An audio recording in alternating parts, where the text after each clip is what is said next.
Now, Sports Talk with Broads. Here's Hunter Brody.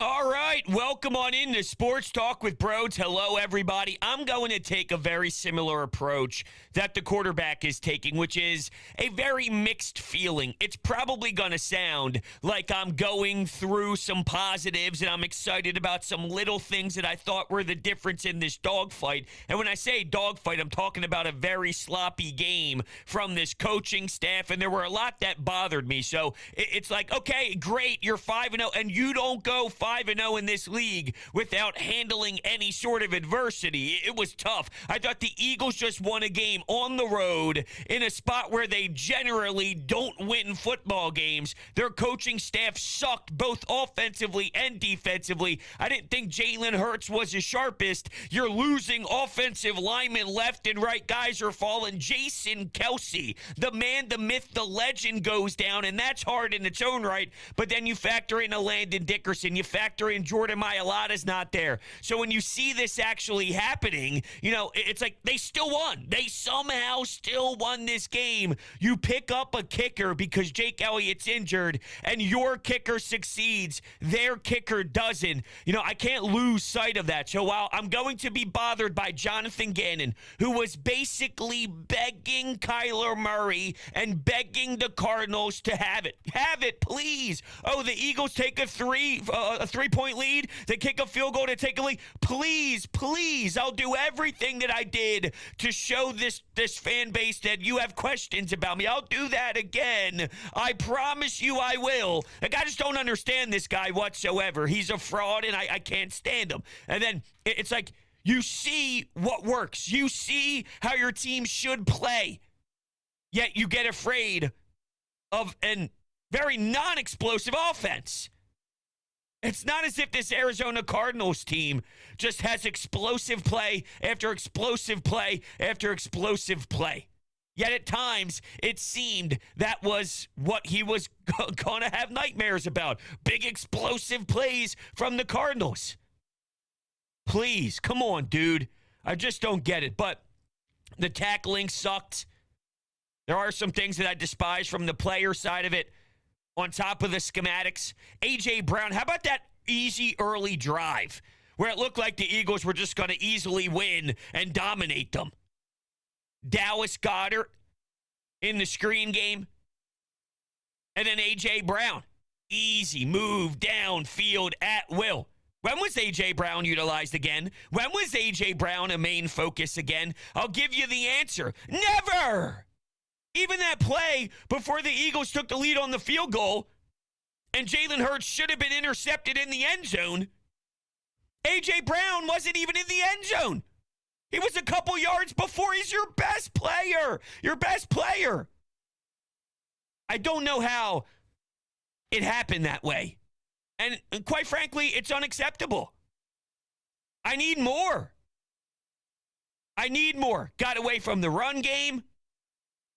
Yet when they needed it, and this is why I said it's going to sound kind of hypocritical, or it's going to bounce one way to the next way. It's going to be positives right into some negatives, because when the team needed something large, when the team needed the leadership, when the team needed to rely on what generally is the meat and potatoes of their success, which is their offensive line, they go on a 7-minute and 58-second drive, which was 17 plays and 70 yards. They hit Goddard on 3rd and 11, 3rd and 12-ish, and credit goes to Jalen Hurts because it looked like pre-snap he saw what Arizona wanted to do, which was dial up something maybe to make him uncomfortable. He switches and says, hey, Dallas, we're going to find you. They do, and then what do you know? They get the first down, which was massive. So you had that. While this is coming right after the Cardinals put together a drive that was 12 plays, 90 yards. So will you step up? You definitely didn't have momentum. Arizona played a tougher game. I thought they played a harder game. They tackled way harder. Devontae Smith got popped a couple of times. And I honestly believe that resulted in why he had that drop pass over on the left side of the field. Because maybe he took a beating and realized, oh, there are footsteps near me. Even though there wasn't anything super close, I think it was in the back of his mind. Because how he did get hit pretty hard. Now, he could take his shots for a skinny dude out there. And I think he could hold his own. But it's just something to monitor as you see this team consistently get nicked up. But Jason Kelce, he sets the tone as the leader that he is. And it says a lot about where and who this team is. Those are the details that separate you from the rest. Those are the details. Winning this game is the difference in being a 4-1 team and a 5-0 team. And you might say, Broads, duh. No. Really good teams can still lose that one. When there's something different brewing, you don't ask how. You just do it. And they just did it. They sucked today. They sucked. They're 5-0. As the New York Giants won a tough one against Green Bay this morning, and the Dallas Cowboys found a way to beat the Rams. And, I'm trying to look at the Rams and figure out who the hell they are. I think they're an absolute joke at this point. So I want to point out to you how you have Hurts, too. During that late drive, when it was second down and he ran to the right side of the sideline, he stayed in bounds. And the fact that Arizona had to use their timeouts, and there was an injury that helped out the Eagles big time because they were forced to use their final timeout, Arizona that is, and that came up to be large considering Kyler Murray. And whatever happened there on third down, he spikes the ball. He thought he had the first down. He didn't have the first down. Who knows what would have transpired if that timeout wasn't used due to an injury of a player for the Cards. But the fact that he stayed inbound, you look at the quarterbacks, and I know the bar is set very low for Kyler, who didn't think the game very well when the pressure was on. But I talked about how the Cardinals had a 12-play, 90-yard drive. The Eagles followed that up with a great one of their own. Eagles quarterback makes the detailed plays. Arizona's doesn't. That's the difference. Sometimes it could be that tiny. Jalen Hurts staying in bound and letting the clock run. I think that changed how the last couple of minutes panned out.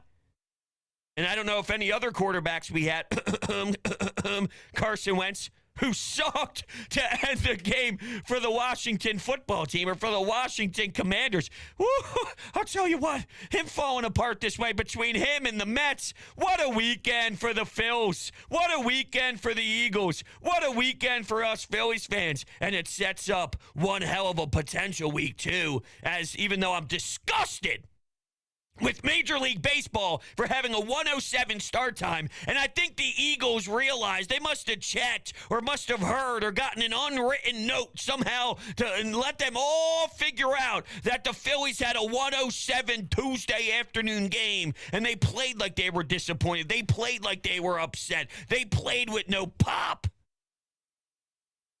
I was bummed, too. There was a sequence of time where I was actually deflated because of that. It felt like the Eagles were kind of feeling that mojo. But you have the Braves and Dallas week? Crazy. While Timmy Trumpets, whatever the hell is going on in Queens, Musgrove is getting an ear job, right? I mean, that's all the nonsense that's flying around. Yet the Eagles are 5-0. Epps and C.J. Gardner-Johnson missing tackles, and C.J. got beat up twice on one Marquise Brown. Hey, he showed his footwork. He had guys flying all over the place. It looked like what happened in Detroit, no? T.J. Edwards at times. Ooh. Just brutal. And I don't know if it's the approach of when they flew into Arizona and being at that 425 mark out on the West Coast, but it had to have been a home game for them, it felt like, right? The NFL posted that Twitter video of when the field goal was missed, and if you closed your eyes, you would have thought that that was Lincoln Financial Field. Once again, the power of the fan base traveling, I think also at times gave Kyler Murray and that offense a very difficult time to run what they want to run. Took over completely. Nick Sirianni gave them a lot of credit. He's also a suck-up, though, and he does that to warm everybody's heart. Between that, the Mike Schmidt T-shirt, Nick Sirianni plays the game. But I think there's a legitimacy to that. I'll give him that. I'll give him it. I know what his agenda is, but I'll give him it. Fair. All fair. Going back to Jalen Hurts, though, there was a play made that he didn't do in years past. You look back at rolling to the left against Todd Bowles in the playoff game. That was very problematic. I saw a big step in his career. It was 3rd and 13. It was the first quarter. He's going to his left. He resets his feet and finds Devontae Smith in the middle of the field.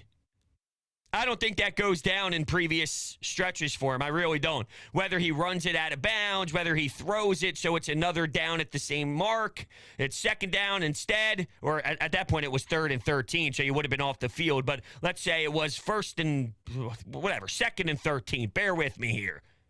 Been a long day. Maybe he throws it out of bounds and it's 3rd and 13 instead. He resets his feet. He resets his, ability to make the throw. And he finds Devontae Smith. We know he can be flushed to his right. And ironically enough, after that happened, he did it again to Devontae Smith, this time using his strengths, this time going to his right and throwing a nice pass there. So he just showed his versatility. But every time it's left, the light bulb goes off. Write that one down. How did it go? Good? Bad? Did you see the improvement? Well, I did. And that's massive for the long-term conversation of Jalen Hurts, even though I don't know how many people out there are still trying to bitch and complain that maybe he's not all there. Not me. Wouldn't be me at all. Do I need to do it? Do I need to go through the sequence?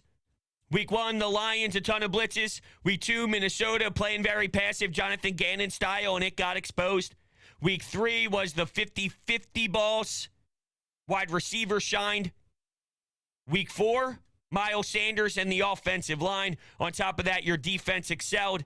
And then here in week 5, I call this the cluster. I call this the ugly. I call this the you played terribly. You performed so low. And I thought at times embarrassing football. Didn't even seem prepared. And it starts with the coaching staff. And you still managed to pull it off. So I don't know what to do with this one other than state that most teams lose. When you do that, most teams fail. But there were just tiny things that happened, or a little amount of things, I should say.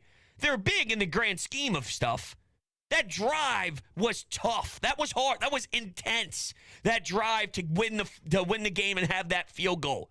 I would have liked to have the end zone try back because it should have been intercepted. And Jalen Hurts got lucky because another ball throughout the sequence of the game got dropped where I thought that it didn't hit the ground, but when you saw the replay, it did. That was removed. I thought the C.J. Gardner-Johnson thing was large in the beginning, that interception. Unfortunately, Jalen Hurts slipped on the 3rd down, and they didn't gain any momentum from it. It started out, though, thinking maybe it would be an easy one. It was brutal. You don't see many times a team start out 5-0. And you don't see many times teams win when this goes down. And when that's the case, while you could say, well, the Arizona Cardinals might not be very good. Maybe, maybe not. Cliff Kingsbury did have a drive where he pantsed Jonathan Gannon with ease, and it was one of the most irritating things I've ever seen in my damn life. But I don't like that excuse. Looking at the other team, while I acknowledge there's context there, week after week after week after week after week, you keep putting up those W's. I'll put it to you this way. If you're trying to downplay the Eagles at this point because of maybe the competition, Kyler Murray handed you the game. I've seen stuff like that out there. The Cardinals shot themselves in the foot. The Eagles really didn't take it. They were handed the game. At the end of the day, if the Eagles weren't that good, that means they're worse than maybe where I have them at, right? So if they're a bad team, because that's how people are trying to spin it, they're not that good. They're worse than what you're giving them credit for. Well, if they're worse than what you're giving them credit for, a lot of those times, whatever tier you believe they are, they don't go undefeated. And eventually the Eagles are going to lose. But throughout the first 5 games, one of these games they would have fell. Hell, even the teams like the Bills have fallen. So stuff does go down. I'm going to look at the interior. I'm going to look at the common trends within this locker room. Because there's a common denominator throughout those 50-plus guys and the coaches. Hated the coaches today. I'm very pissed off in Nick Sirianni and Steichen. Here's why I'm more upset about them than Jonathan Gannon. I know deep down what Jonathan Gannon wants to do. I know to the core how much of a joke he can be when he falls back into his trap, when he gets sucked into his old ways. He gets addicted to whatever he thinks is what's going to generate a ton of success. And I hate to break it to you, dude, it's garbage. There's too much talent on this defense to get shredded this way. I'm sorry. It's just reality. And there's proof to tell you that. Look at the past few games. You're unreal when you apply the proper skill, like the proper players to maximize their skills. Too much soft coverage. Come on. Cliff can find a way to destroy that. If Cliff can do it, it sucks. But I expect that from JG. I don't really expect this from Shane Steichen. Now, I'm pretty sure, and Nick Sirianni, that is, the duo. Now, I'm pretty sure I saw this from an Eagles beat reporter who covers the Eagles for, I believe his name is Josh. Josh Tolentino. I apologize if I'm pronouncing the last name wrong, but he's a beat reporter for the Inquirer. Now, I'm pretty sure he tweeted something during the game, during the post-game stuff about Jalen Hurts and Shane Steichen. And I want to make sure I get it word from word. This was 2 hours ago. Eagles offensive coordinator Shane Steichen is spending extra time with Jalen Hurts at his locker post-game. Steichen having a very animated conversation with his QB who directed the game-winning drive. And there was also something shown on the broadcast of Nick Sirianni speaking to Jalen Hurts, and there was some fire. There was another coach there. I'm not sure exactly who it was. It could have been, and I'm not telling you it was. So just let me be very clear. I'm not sure. I'm even going to – I think it's his quarterback's coach. I could be wrong, but it could have been Brian Johnson. I don't know fully. I'd have to go back and look at the clip 1,000%. But regardless on who else was in frame, I know for a fact that Nick Sirianni and Jalen Hurts was having a discussion, and it did seem like the head coach had some things to say about it and wasn't necessarily loving whatever was going down. So they were out of sync. Dallas Cowboys next week, Sunday Night Football. You got a few days here to rest up. Health is a big concern. But at this point throughout the league, you're seeing a lot of guys get hurt. A lot of teams haven't. There's no excuses. You saw Driscoll, Opeta, Cam Jurgens, Isaac Seumalo, and Lane Johnson. That's where you were at. Crazy, isn't it? Crazy. You're not used to seeing a team like this be ran without Jason Kelce. No matter what other guards are popping in and out, no matter what other tackle, Jordan Mailata or Andre Dillard or Jason Pierre, whatever the case is, Lane Johnson and Jason Kelce, albeit Lane Johnson did have some time away from the game. We know that. And, he had to do his thing, which we appreciated him being very vocal about what he was going through and the steroid stuff. But at the end of the day, it seems those two are our constants. Things definitely spiral out of control and get way more difficult where they're not there.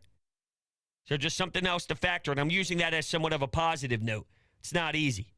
All right, let's take some calls here. Let's react. Let's hear from you. Anytime hotline. Let's kick things off. Bro, what a game. Man, those are the games that separate a good team from a great team and a good season from a great season. And, we had it. I wish we could have squashed the narrative that we can't get it done in that second half And it was a big difference between Arizona being, one of the best in the second half versus us being one of the worst. It was all full display that game. We just, we had enough, we did enough, and we put ourselves in the position where, they had to do it. They had to one-up us, and they didn't quite have enough. And, yeah, that's it, A W is a W.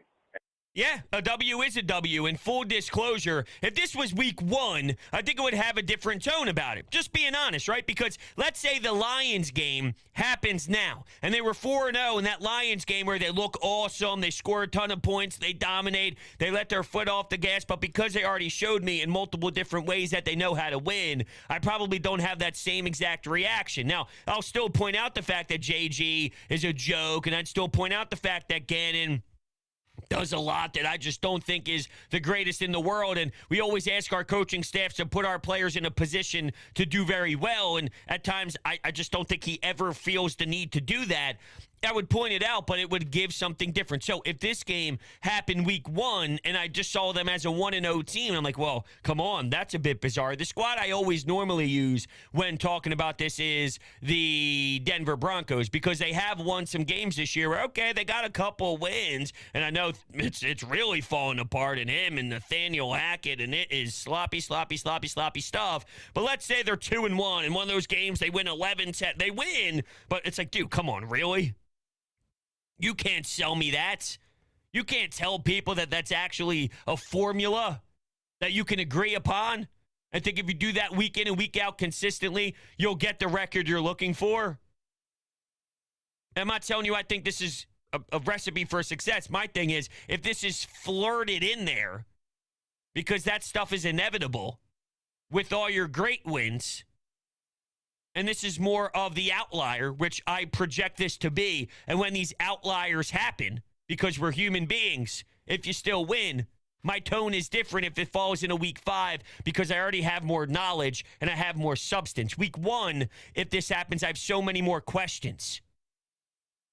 I never see a Brandon Graham, Fletcher Cox, that style of maybe the fountain of youth. I never see a Hassan Reddick yet. But I've seen what they do at the top of their game so far this year.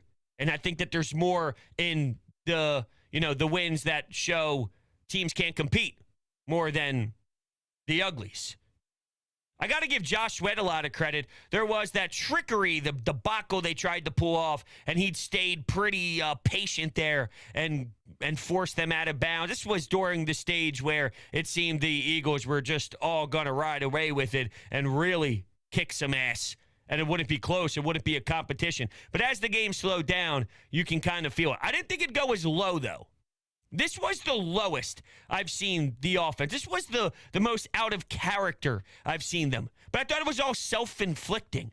Sure, Arizona brought pressure, and, they did throw a lot his way. But I've seen the Eagles answer that before. It's not easy when your offensive line is makeshift. I think that played a role. We can't downplay that. As much as I give them a lot of props that they can hold their own, and we are definitely spoiled with that position and the coach that Jeff Stoutland is. When it's left tackle, left guard, center, your entire left side, and your middle, yeah, it's going to be awkward. And then, of course, then the communication is off, and they're throwing a ton of bodies your way. So that's fair. But I don't know what they were trying to do. There's times where they might fail, but you see what their initiative is. You kind of get their goal. You get their belief in that matchup. They tried this, but just wasn't working. And I'd still show my frustration because it didn't work. But then it's like, okay, I'll use the Phillies as my example. Rob Thompson can make a decision that fails, but I get his logic. I didn't really get the logic. A.J. Brown and Dallas Goedert shredded. Then they go away from that. Really, A.J. Brown did nothing after that first series. Nothing. It didn't even seem like they were ever looking his way. It didn't seem like he was ever a part of the thought. How is that possible? How is the man who can get you 100 yards, poof, evaporated? My one concern is it doesn't seem like they have the smoothest transition in-game. I don't think they're good and amazing as much on their toes at times. Not always, not always. So don't take that way too far. It's not as if I've never seen Sirianni and Steichen in an offense kind of switch some stuff. But we touch on second halves looking different than first halves. I also acknowledge that they dominate so much that they call a different game later on. But at the same time, I don't know if they're as quick and as sharp as I need them to be. Young head coach, young coaching staff. That takes time to learn, just like players. You have to kind of go through the stages on the sideline. Just pointing it out. Take another call. Wow, that's all I can say about this one is wow. I'm shocked that they actually won this game. Because they truly deserve to lose in all facets of this game. I left a message for Amadeo, and I'll repeat myself here, but I didn't understand the game plan on offense or defense. Offensively, did Shane Steichen just decide to run the wide receiver screen and that was it for game planning? Every time Miles Sanders got the football in his hands, they were running all over that team. That game could have ended at halftime. Defensively, DeAndre Hopkins didn't suit up, or did I miss him? The whole middle of the field was open all game. You're giving up 3rd and 17 screen passes to the running back that are going for first downs. Yeah, and I don't want to hear that he only allowed 17 points because you already see some that are trying to take a little bit of shade off of the defensive coordinator and look at just the points per game. Who in their right mind watched that final drive by Arizona and thought the Eagles defense was going to play aggressive, thought that they'd take away time and space, thought that they'd make them earn it? If anything, Zach Ertz was missed wide open. Kyler Murray failed. They ended up hitting him again afterwards, but come on. He played a losing style of defense. He played a loser style of defense. Absolutely he did. And yeah, I didn't think the offense took too many shots. Why? We've seen Devontae Smith win those battles. We've seen A.J. Brown honestly manhandle human beings and create enough separation for explosive plays. They didn't even really try. Why? I don't get it. Was it a failure with the thought of the offensive line? You don't want him sitting back there as long. You know Arizona's style defensively. A lot of new faces. A lot of lack of communication. So quick. Okay, I talk about logic, right? If you told me that, you see it not work. Kelsey ended up returning. There was a time when Landon and that whole situation was different. Wasn't no better the entire game. My point of bringing that up is, once it comes back to, okay, can they adjust? If you realize you weren't getting the ball in your playmakers' hands, if you realized A.J. Brown wasn't dominating like he can, then at what point do you recognize something needs to go different? Because when you put it in Goddard's hand, when you put it in A.J. Brown's hand in the first drive, or in the early drives, ba-bang, ba-bang, ba-bang. The first, the set of plays where they frickin' score. It's perfect. At ease. Am I losing my mind? Yeah, that was the first drive they had. For some reason in my head, I was like, no, they punted, then they scored, and then they... No. It was touchdown, punt, touchdown. There was the interception in between. Had a little bit of a brain fart, if you will. But, yeah, that was the game. I didn't think the defense got off on third down. What was it, 3rd and 16, 3rd and 17? And then they didn't even challenge the play. Where did they even get the first down? Were they at the marker? Just kept going with it.